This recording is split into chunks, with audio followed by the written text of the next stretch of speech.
Hello, everybody. My name is Leah. I'm the administrative assistant here at the Fire Mission. I just want to welcome you all to today's training. Thank you so much for coming today. It's going to be an amazing one. We have Jose, our fire safety advocate, presenting today, so we're all very, very excited about that. I just want to remind everybody to please stay muted during the training. That just makes it a little bit easier for everyone to hear the audio. But if you do have a question, we want you to be able to ask those, so please raise your hand or type it in the chat. I'll be looking throughout the training to make sure that anything that is asked in the chat is voiced and can be answered by Jose. And then you can also, if you have questions, you can always save them for tea time as well. That's a good time just to chit chat about things that are off the topic as well. And then I just want to remind everybody that this session is recorded. And so I'll be posting it on our YouTube channel later in the week, so that if you want to go back and view it, refresh your minds on anything that is said today or that is said in previous trainings, you're more than welcome to do that. And finally, I just want to remind everybody that to receive an attendance certificate today, you do have to attend 70% of the training, which usually looks like 45 minutes. If the training is an hour long, it'll be 45 minutes that you are present. And if you attend those 45 minutes, then you'll get the certificate. But the name on your certificate is going to be the name that you are currently logged in with right now that you see on your screen. And so if that's not the name that you want, please change it. It's a lot easier for you to change it now rather than me send out the certificates and you ask for corrections later on. This is going to take a little bit longer for me to get back to you and manually re-enter all of those names. So if you could do it now, that would be amazing. And I'm going to pass it off and to Errol, and we can have a little word of encouragement before we start. Thank you very much, Leah. And good evening, everyone. Good morning, all of you, and good afternoon to those who have joined us. So today, word of encouragement comes from our training that we usually have. It's called buddy system, 2 in, 2 out. Usually, whenever we go to put out a fire or to attack a fire, when you get into a structure, for those who fight structural fires, for those who do rescues, you have to go 2 in, 2 out. The same applies to how we check on our equipment, how we check on each other. For example, if your partner did not come to work today, what is the best thing to do? One, you do a follow-up. The same thing, if you've been using the same equipment at your station, at your area of jurisdiction, what should you do? You should maintain it. In the fire service, we have a lot of equipments and also a lot of things to use while you're fighting fire. So the buddy systems means as much as you take care of each other in the fire service, as much as you take care of each other when you go to fight a fire, so that you make sure when you go in to fight a fire, you come out safe and everybody goes home. Also, the equipment that we use, irrespective of either they are new, they are old, or they are broken, we maintain them and we use them fully as we await to purchase a new one. So I want to encourage all of us in our departments that whatever you're using, whatever equipment you have, maintain it as well. The same equipment can help you, can assist you when you go to do an extrication, when you go to get into a structure, do forcible entry, or when you're going to do some form of ventilation in a building. So, ladies and gentlemen, remember buddy system. In as much as you take care of your brother and your partner in the service, remember also to take care of your equipment. And thank you very much. So let's make our area of work safe, and let's make the fire department safe. Thank you. Over to you, Jose. Thank you so much for that, Errol. We really appreciate just your wise words and coming on here and encouraging us all today. So thank you so much for that. And as you said, I'm going to pass it off to Jose now. Many of you know him as the fire safety advocate here at AFM. And so we are just more than excited to welcome him today in this presentation. Thank you so much, Leah. I truly appreciate.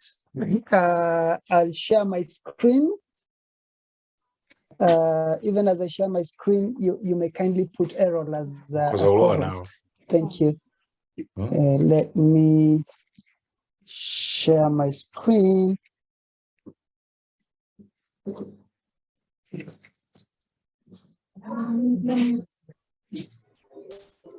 Can everybody see my screen? Good. Yes, Thank you yes. so much. Asante sana. Thank you so much, Errol. Thank you so much, Leah. Truly appreciative for having you on board. It's a privilege that I can serve with great minds like you. Today, my name is Jose. My name is Jose Ngunjiri, and I'm the fire safety advocate working for Africa Fire Mission. And I'm glad that today I have a chance to do a presentation. And this is just to bring us to speed and just showing you the potential that is out there and the positive impact that you can make as a firefighter when you get to serve your community. Even as I start, it is important to note that this month in September, it is a month that in our country, Kenya, and I believe in other countries, that we are having our Fire Safety Week. And it's really interesting that this particular topic falls under the Fire Safety Week. So even as I do this, the Fire Safety Week is in the next 2 weeks. I would want you guys to take notes and take heed of what I'm going to talk about. Another disclaimer is that this is a participatory class. It's not a one-man show. And I'm going to be picking people at random to actually answer questions and participate in the class. So as I pick you up, please don't let me down, just unmute, and then now we continue. So the topic is planning community health education, fire safety. Education in fire safety, introduction to prevention and teaching community members about preventing fires. I'm the presenter of the day. So I have several objectives.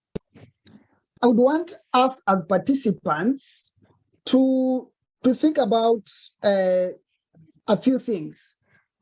I want to you to experience the importance of fire prevention and the impact that the fire prevention activities can have on your communities. Yeah, that's one of the objectives. I'd want you, the participants of this class, that you will have access to lessons to be able to replicate in your community so that community members can prevent dangerous fires. But it is important to note that there are good fires and there are bad fires. Yeah, and the bad fires are the dangerous fires. So those are the few things that I would want my objectives at the end of this lesson that you guys get to take home. All right. So I need you to consider these things. Yeah, even as I do this presentation, because I need you to be very keen, because most of the things I might just pick you up and ask you some few things. Okay, so consider this. What is your role in the fire service or community? Yeah, yes, you applied for the job and you got this job to become a fire service. But do you know your role? Yeah, do you know your role in the community? Yeah, as you are working towards work or you're serving the people at your workplace, what is your role? Yeah. Number two, what is one of your dreams for the fire service? Yeah. But the fire service as a whole, not as just your as your fire department, but as a whole in your country or in your county. Yeah. How do you think about it? Yeah. Now, number three, consider this. How would communities be different if dangerous fires were reduced? Yeah, we're talking over here, for example, in the semi-arid areas. Yeah, about wildland fires. I was really encouraged by the Northern Kenyan firefighters teaching the community using the local available equipment to actually put out the bushfires. Yeah. So how would communities be different if dangerous fires were reduced? Yeah. So benefits of fire prevention activities for the fire service. So here are the benefits. When you do fire prevention, you'd reduce loss of lives and property. Yeah. Prevention is usually better than cure. You better prevent an accident from happening than actually curing the particular accident. Yeah. The benefits of fire prevention, you increase community trust in the fire service. Yeah. So by you being visible as a firefighter, from how you dress, yeah, do you just dress when you get from your home? Do you dress in flip-flops as you go to work, or do you dress appropriately with your station uniform as you enter either the public service vehicle, or you just show up like any other citizen? Yeah. So by you having to respect yourself from the point that you get out from the house, you get to increase the community trust in the fire service. Yeah, that's absolutely important. Number three, the benefits of fire prevention activities for the fire service, you get to increase value of the fire service to the community. They get to see the fire truck that is clean, that is well maintained, that is presentable, in general. Yeah. So you get to have to make sure that you get to prepare, like you get into in the morning routine of cleaning the fire brigade, the fire truck, making sure that all the tools are in place. Also, getting to see that the fire equipment are in working order, so that when you go on the ground, you don't start getting shocked that, hey, this tool is not working. Hey, where's the ladder? Hey, where's the pick pole? You get surprised, and also the committee will start laughing at you like, oh my goodness, this person is actually not prepared. I want to click the next slide. Oh, consider this story, and I would want to pick. This story has three paragraphs. So I'd pick three people to actually get to read this story. So I will start with my good friend, Emmanuel Ido from Ghana. Emmanuel Ido from Ghana, could you please read the first sentence? The first, what do we call it? Paragraph. You can unmute, brother. Unmute. Unmute your phone. Unmute your microphone. No, you're still not. We cannot hear you, brother.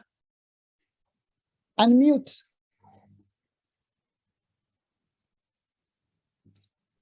Jose, you can unmute him as a host. I can. I'm trying to. Just hold a manual. Okay. Leah, can you help to unmute him? Yeah, I can send a notification to ask him to unmute, but I can't make him unmute. Okay. Okay. So, let me choose another person. Henry Buluzi. You can unmute and read for us the first paragraph. Go ahead, brother. There was a community. Yes, sir. There was a community in rural Africa where the firefighters felt like they were placed there as a punishment. The area was remote and always the area was remote and away from the families. The firefighters had very little equipment, but they took good care of what they did have. The firefighter did not know their community.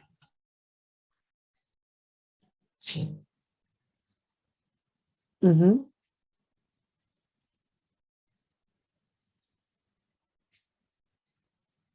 Okay. The second paragraph, Yuban Moodley, please read for us the second paragraph. Morning. Hi, brother. How are you guys? Very well, thank you, bro. Good. Second paragraph. One day the firefighters decided it would be good if they got to know their community. So they decided to go into the community and to teach them about fire safety and prevention. They started small with their closest neighbors.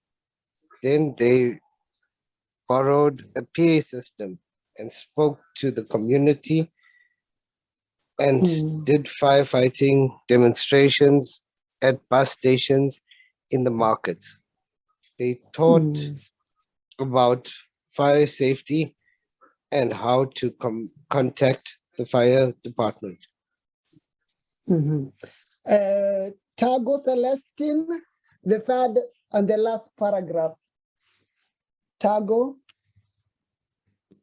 Celestine, unmute.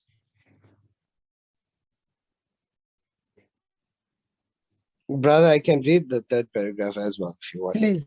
Please, go ahead. Soon, let me just put the brightness.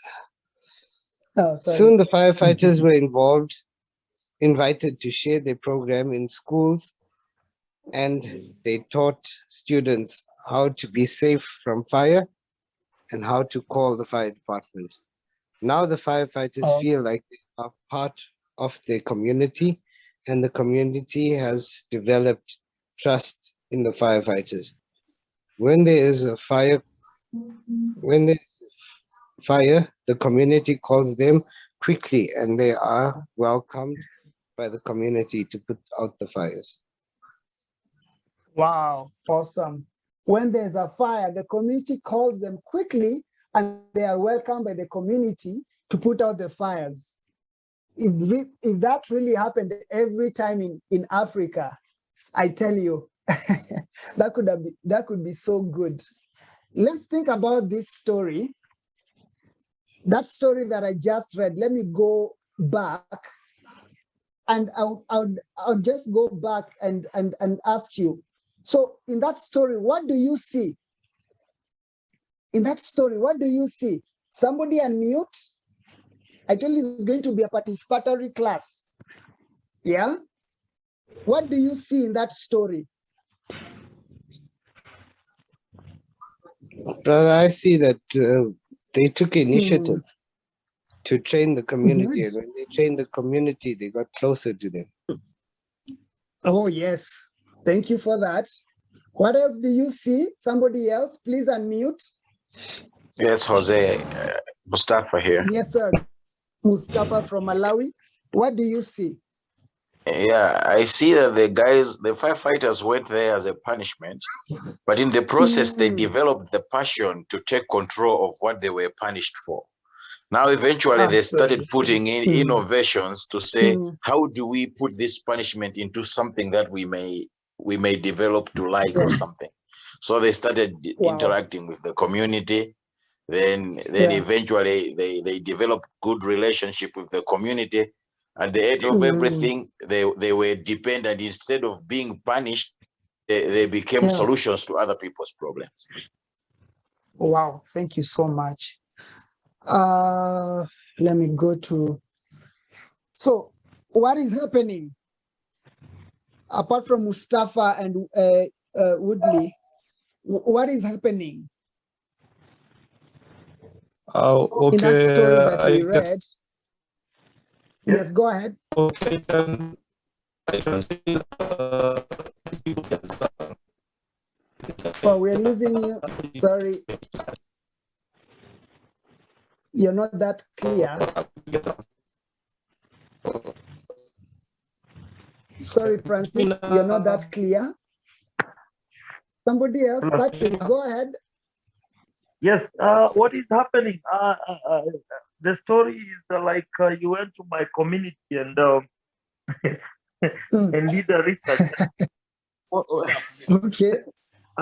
I'm seeing the community where I was born and what was happening. You remember even we have a fire engine that was burned down by community. I'm seeing an afterthought, like an afterthought where firefighters have thought how best, because we are from a community and we work with a community.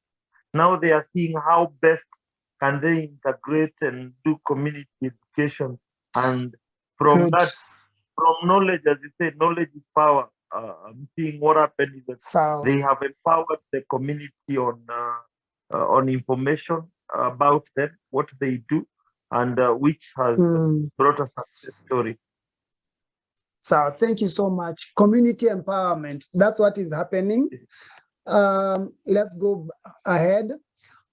So, in that story, why does this happen? In the 3 paragraphs, just pick up anything.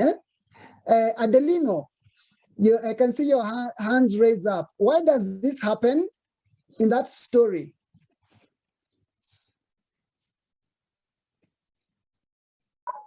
The third paragraph.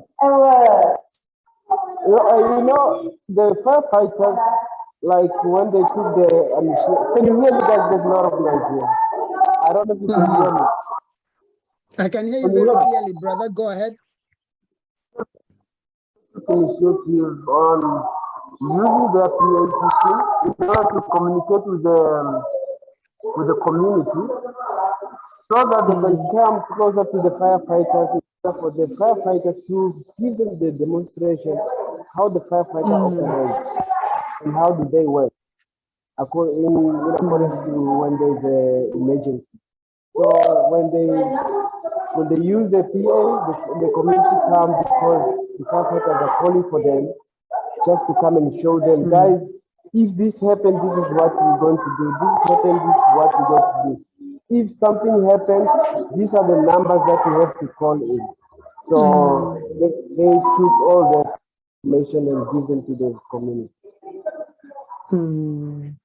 Super, thank you so much. And the last one, let's think about the story. Like, what will you do about it? For example, when you're put in such a situation, yeah, I would actually go like, if I'm put there as a punishment, what I'll do about it is exactly like what these firefighters did.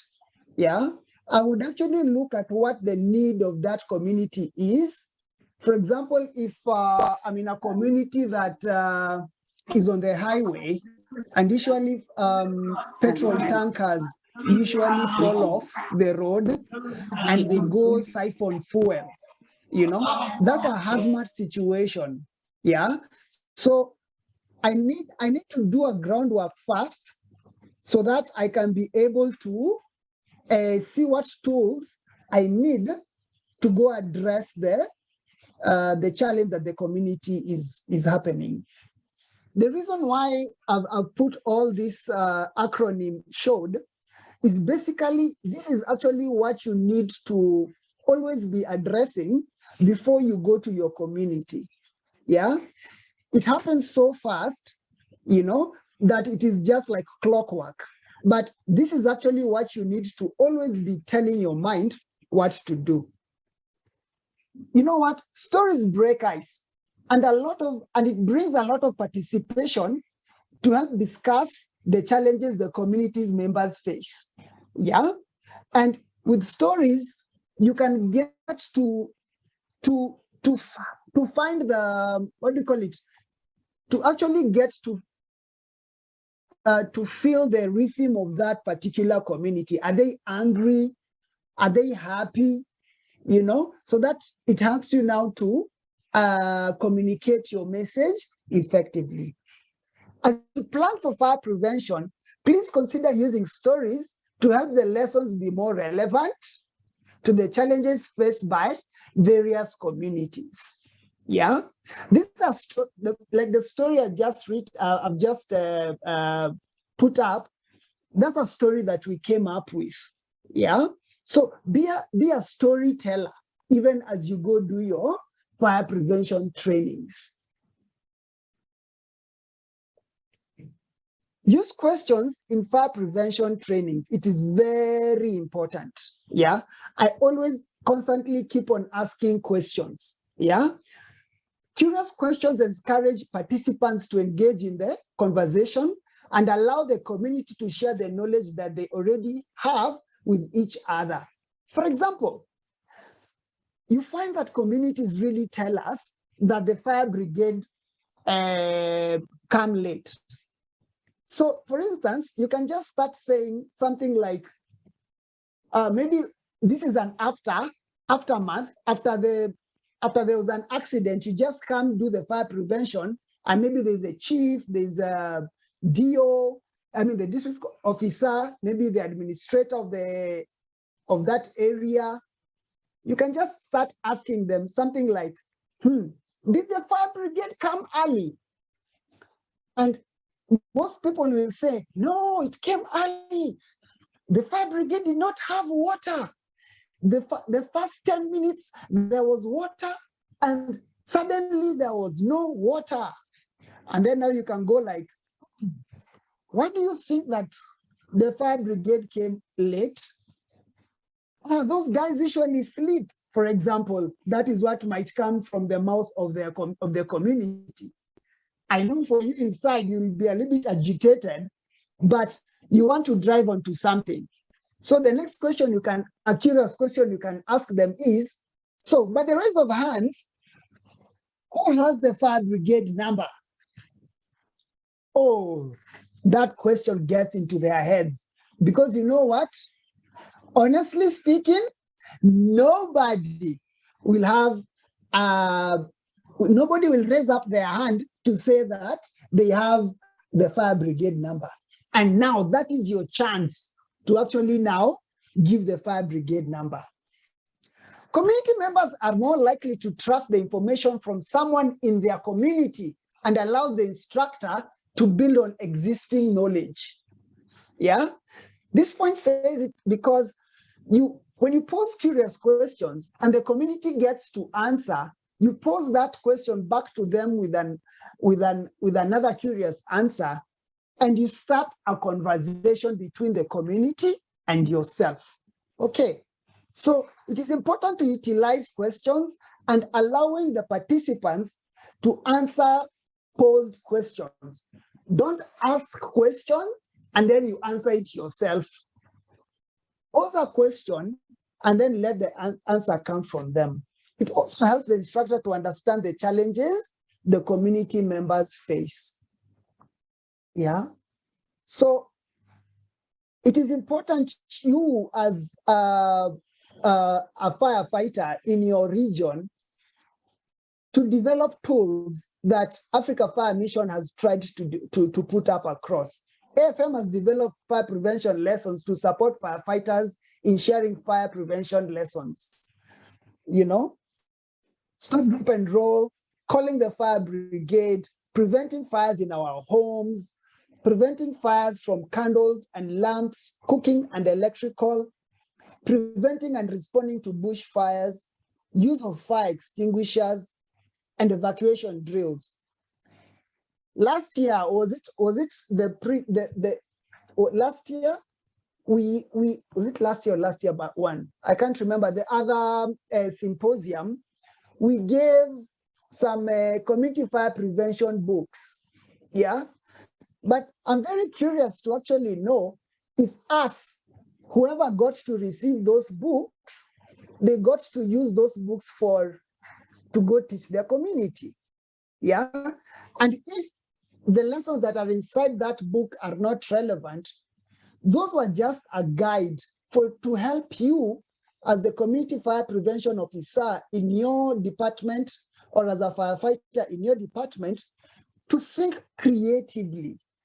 Like, now, because my community is a hazmat situation community whereby they go siphon fuel on the roadside, what lessons can I get to teach this particular community?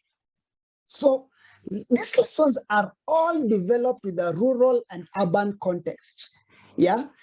AFM, Africa Fire Mission, has also created programs for school settings that can be modified to meet the school needs. And you know what? All these lessons are available on our website, at the africafiremission.org, and you can look for fire safety curriculum. I hope you guys get to you go to the website and use, and they are all for free. You will not be charged any money. In fact, I have some good examples to use for individuals who actually use these tools to actually make a living. To make a living, they go to schools and they go to companies and they get to use these lessons. So for as much as we provide you these lessons, we want you to make use of them, So I want you guys to think creatively. Fire prevention activities can be adapted for your local context. Develop trainings and programs that meet needs of the community and will help develop trust and support for the fire service. Remember,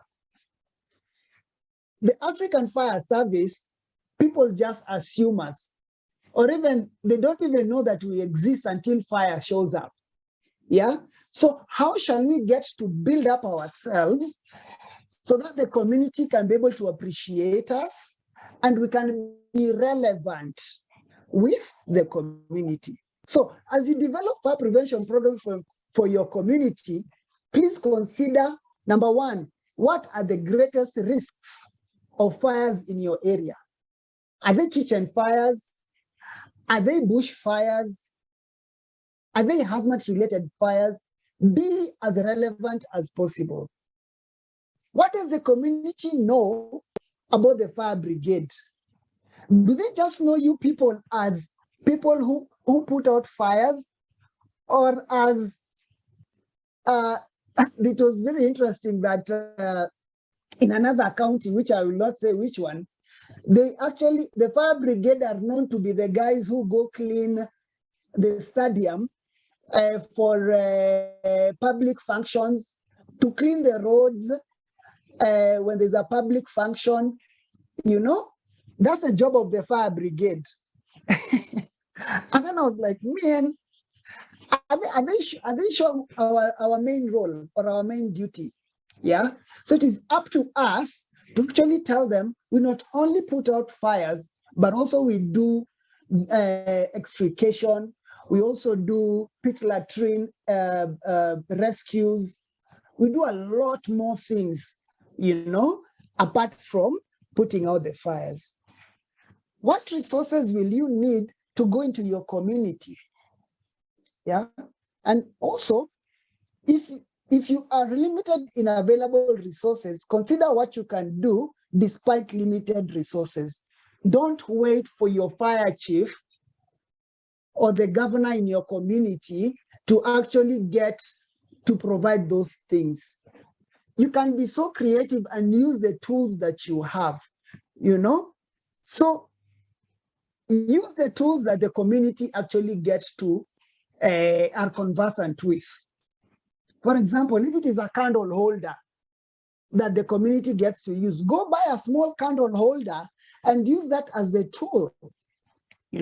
For example, if they do illegal electrical connections, go get a flimsy electrical cord and a good electrical cord that is not so long, maybe even 30 centimeters long, and use that as a tool to actually go from door to door, teaching people or even in a community, in a marketplace or or a church setup, to actually do all that. So impact, fire prevention saves lives and property. Let me encourage us as firefighters.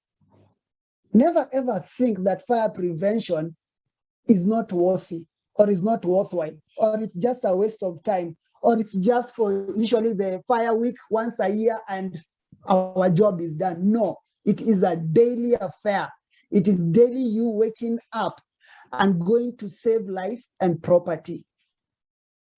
Be in such a place whereby that they get to see the firefighter as a friend and not as an enemy. Let them go like, this is our firefighter. But for you to reach at a place whereby they call you our firefighter, they always have to see you, number one, before the fire, number two, during the fire, and number three, after the fire, if there's an accident. Yeah, that is very important. Like in the community that I serve, I usually try as much as possible to always be in those three scenarios so that they can be able to appreciate us as firefighters. This has helped a great deal more for this community that I serve. For example, I serve in the Nairobi County. It has given Nairobi Fire Brigade a good landing platform for them to put out fires without being thrown rocks at, without being thrown stones at. I'm checking my time. So who should be your audience? Who should be the recipients of these lessons? Everyone, from children to adults, to parents, to government leaders, to teachers, to club members, just anybody, But then you really have to be very careful on the audience that you reach out to. For example, if there are children, how do you break down the lessons to the children? How do you get to be relevant to teachers? If you talk to government leaders, you shall not talk to government leaders as if they are the children. You get. And also, you shall not talk to teachers as if they are government leaders. Yeah, you shall just be as creative as you can. Yeah. So where should you train? Where should the training take place? This training can be done in homes, in markets, churches, mosques, schools, and community centers. I'm laughing because there's one time I was invited to a friend's home, and they made a mistake. I usually say it's a mistake. I don't know. They made a mistake to ask me what I do. Oh my God. They just pressed the button of what I'm really excited about. And I went on and on and on and on until I stopped myself. I noticed, oh my God, I'm just being too much about talking about fire prevention. And it tells you that you can actually have a conversation anywhere, even in the public transport, So location really doesn't matter.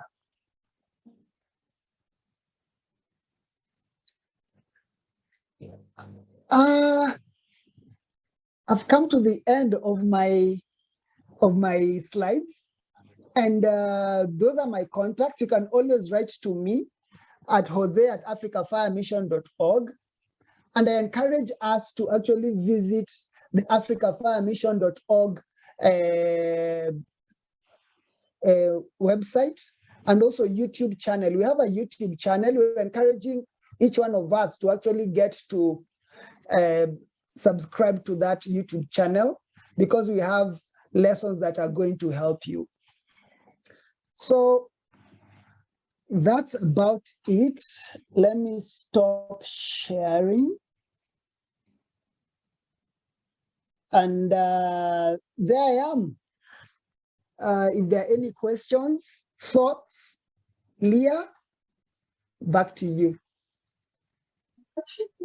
Thank you so much for that, Jose. That was a wonderful training. And I just threw in the two links that you were talking about, the one for our fire safety curriculum and the second one to our YouTube channel. So that way, if anyone in here wants to click on those just really easily, you can take it right to the website. But we do still have 20 minutes left in our training. So if anyone, like Jose said, had questions or comments on the training, the floor is yours. So you can unmute and say what you want, or we can transfer into tea time. So whatever anyone wants. Emmanuel, I see your hand raised. Yeah, good afternoon. Good afternoon, sir. I hope everybody is well. Yes, I was having a little bit challenge on my network, but I think right now it's okay. And you can see me wearing my African Fire Mission, both cap Yeah, and looking my sharp, bro. Good job. You're looking sharp. Yeah. Thank you, sir. Thank you, sir. And during the week that was yesterday, I posted something on the page. I don't know whether you witnessed. I posted some videos on the page. Last week I was forming the group that the challenge that we are having in Ghana is something. And to check the video that I posted, that particular community, their car is out of commission. The car is spoiled. So in the process of them fixing the car, they had a fire call, and it was nursing training school. There were many, and the building caught fire. And within that moment, the fire brigade decided to go and see how best they can do, though the fire engine is not working. So they moved a pickup truck there. When they got there, the people were hungry. They nearly beat them.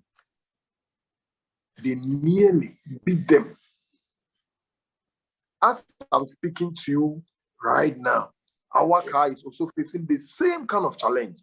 2 weeks, the car is not working. We have a breakdown that they are now on the process to fixing the car. So it's good lesson that we are having. And coming to the full aspect of the subject that you were talking about, the same applies to our. Recently, there was a fuel tanker got stuck in a bush, and in a process, the petrol started falling off into the ground, and people have taken buckets, gallon to the place and siphon the fuel. And when we got there, we started talking to them. They were angry. They wanted to fight us. So initially, we need to call for police assistance. Meanwhile, it's their own problem that they are going to face. But once we are there representing as a safety officers and the community that they are our brothers, they are our wives, our mothers, our fathers, our cousins, or whatever. They don't have any, good condition with us that we are denying them from doing the wrong thing. So it will be better for us to educate them, talk to them voluntarily, so that in case anything, such a thing happen, they always remember. They will always remember. Because, and I'm happy the way you said it, you can meet about 100 people, but when you ask them who has the fire service number, is a problem. When there is emergency, they are aggressive. So it's easy for them to tell you or inform you that they've called you, I didn't come, they've called you, I didn't pick. Meanwhile, when you ask them the number, it's very problematic. But it's easy for someone to tell you that I called. But when you ask him or her that what number did you call, then he started dragging the what do you call it? So many things. Yes. So it's a very nice topic that we are discussing. And I'm very happy about this topic so that it will tell us to engage our communities wherever that we live, our churches. As I'm speaking to you right now, just last Sunday, I was talking to my members of my church that we need to organize something. We need to educate something. We need to learn something because we are sitting on time bomb in our various houses. We are keeping cylinders in kitchen, living alone. Kids are there, a whole lot. So it's very nice topic that we are treating, and I'm grateful. I'm grateful. May God bless you guys. Thank you. I'm grateful. Amen. Thank you. Yes, sir. Thank you for your thoughts. Your thoughts are very good, and it happens. It's unfortunate sometimes that we as firefighters would want to go and preach out the good message, but then you find that the administration has not maintained the cars. So yes, that calls for advocacy, and it is not easy. I would not lie to you. It is not easy. What I usually do, and I've done it with other firehouses, is to go to the OB. All right, you go to the OB occurrence book and just do a small report, really an overwhelming report. You see now that like the 3 paragraphs that I've made, just take some scenarios and use those scenarios and say, this fire, we could have responded to it, but because the car wasn't working, the brakes were not working, we did not respond. And we lost 3 children, and we lost property worth 10,000 US dollars. When you have those particular reports, you're actually advocating for the administration to think in their backs of their head when they're doing their budgeting that it is very important that we get to maintain the fire truck so that our firefighters are not beaten up. Because Emmanuel, you can imagine when you're beaten up, tomorrow you're not going to be at work. Who's going to replace you? Nobody. And it will take a lot of, because everybody is off duty and things like that. So for me, I would say in that comment, make sure that you do a small reporting and then just start by advocating, having a chit chat with your bosses, with your duty managers, that will help. Yes, Patrick? sir. Patrick, your hand is up. Hello, Jose. Yeah, go ahead, brother. What's your comment about the topic? Yes, my comment is that the topic has let me say, has come later because every firefighter needs to do that.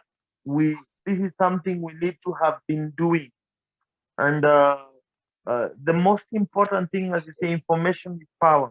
We cannot respond to a community which we act as if we are living in one continent and they're living in another space. And it starts from being courtesy to a community, like when responding and not responding, like especially when we are from the disaster. We have just put off fire, we are heading back. Do we need to harass people with sirens and harass people on the road?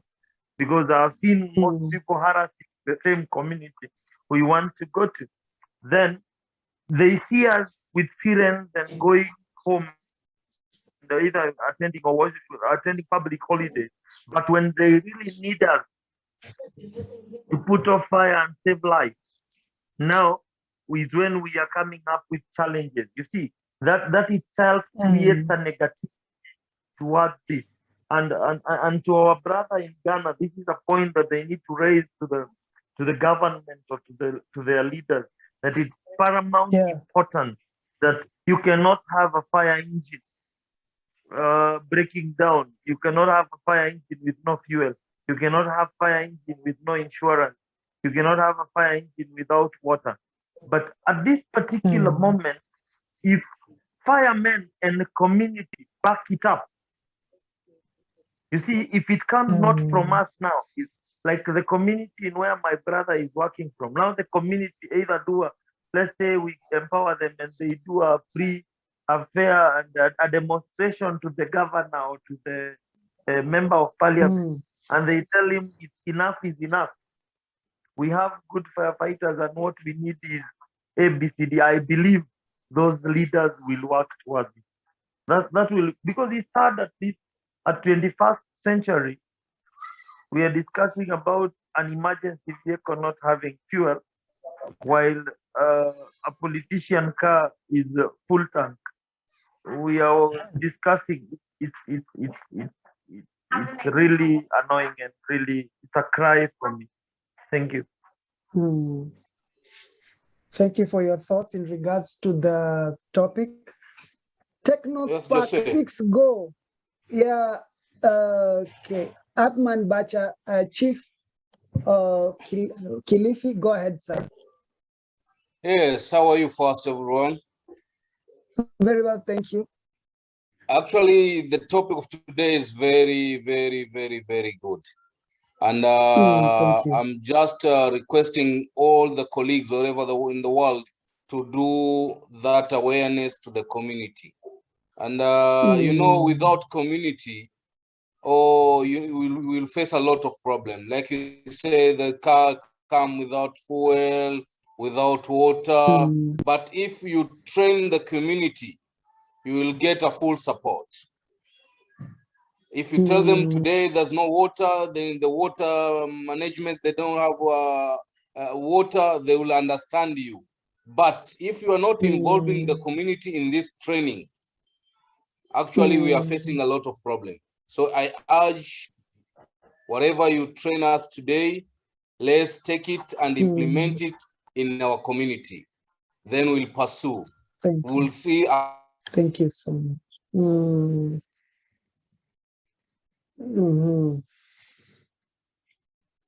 Oops, sorry, sir. We've lost you. Sorry. Chief Atman. Sorry, sir. But we got you. Thank you very much, sir. Technospark 6 go.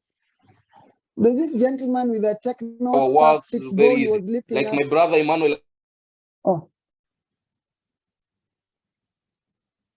Oh, you're back. Sorry. Chief. Oops. Sorry, we had a technical hitch right there. Technospark 6 go. Yes. You had risen up your hand. Your microphone is off. Technospark 6 go. Your microphone. Unmute.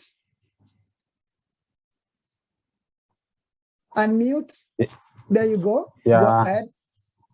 Are you getting me? Yeah, but you need to change your name. Your name is not Technospark 6 Go. Your certificate is going to come with a different name. Okay, I'll change it. I'm Moses Omondi.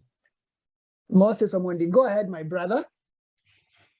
I also wanted to compliment the same issue. My colleagues have also talked about it. I'm in Kenya, Nairobi. The challenges we face may be the community, the awareness with the community. Even when we are responding to fire, even some drivers does not even respect the siren. So these are the challenges. The communities around, they should even have they don't have the fire brigade contacts. You find that a building that if we could even respond in 5 minutes time, we end up responding in 1 hour. We get when the fire is now advanced in another level. Some buildings also does not even have fire alerting equipment like the fixed installations, fire smoke detectors, fire detectors. So it becomes a challenge. Instead of fire being realized at the initial stage, you find that without these smoke detectors, they will realize later when now the fire has become bigger, even that now becomes difficult to control. But if the authorities can ensure that for you to bring up a building, you must make sure it is fire engineered. There are hydrants, there is standby water there. There are these hydrants or the delivery, the hose rails around that are engaged with water. So it even becomes easy when we consume our water in the water truck. You can even use theirs and save life and property. Yeah. So in as much as you've trained us, we are also somehow trained whenever we in the institutions that trained us. I think if we can go ahead and even, I don't know if they can make symposiums so that we can also be training people in the churches, marketplaces, even the schools. We could be saving more lives and property. Some incidents just happen because of ignorance and maybe people does not know how to go about it. Yeah. Thanks, Moses. Thank you so much, Moses. I'm sorry, Chief Atman, you were off a little bit. We couldn't hear you speak, Chief Atman. Yeah, the network problem. I'm sorry, my brother. Sorry, but we got your point, and we are truly appreciative of your thoughts. What Moses you're saying is true, and I would encourage you. It is you to create those symposiums, brother. It is you. You have the power. You are already a firefighter. You are already given the license and the mantle to carry. Don't wait for the fire chief to tell you, hey, brother, go and teach the church. No. The moment the fire chief told you that you're part of us, it is you to make the fire chief look good. How do you make the fire chief look good? Go out and do the fire prevention. We want the fire chief to be receiving phone calls and being told that, hey, I've seen your boys in X, Y, and Z place doing X, Y, and Z. You'll see what the fire chief will do for you. Number one, he will get you milk. He'll get you lunch. Isn't it, Chief Afman? He'll get you goodies. Yeah. So our duty is to make the fire chief look good. And by him looking good, we actually get to save the community. We get to save the property. So I really thank you, Moses, for bringing that thought up. And for information, I've been working with Moses' team in so many places, in schools, in private companies. They're doing a marvelous job. So I truly appreciate you, Moses. Leah, it's 1 minute before tea time. Yes. So we can wrap things up here and then pass it off to Errol, who's hosting tea time today. But I just want to reiterate, thank you for everyone to just participating so much today. It was so awesome just to hear so many people talk and talk about their experiences. So thank you so much for that. And I'm sure you guys are all sick of me saying this, but you already heard Jose call out Moses for his screen name. So please, everyone, if you have a name like that, or if the name that you see on your screen is not the name you want on your certificate, please change it. I say it every week because it is still happening every week that I get multiple emails like, oh, my name's not right on my certificate. So this is your warning now. Please change your name. But you will be getting the certificates if you attended 70% of the training today, which is 45 minutes of the training. So thank you all so much for attending. And just another reminder is that this is going to be posted on our YouTube channel. The link was already shared, so please share that link with your colleagues, share the registration to these trainings with your colleagues, or a community member if they're interested in learning more about fire service. This is a great place for that as well. So I'm going to pass the training off now to tea time to Earl and Jose, and they can host that. So thank you all for coming and have a nice day.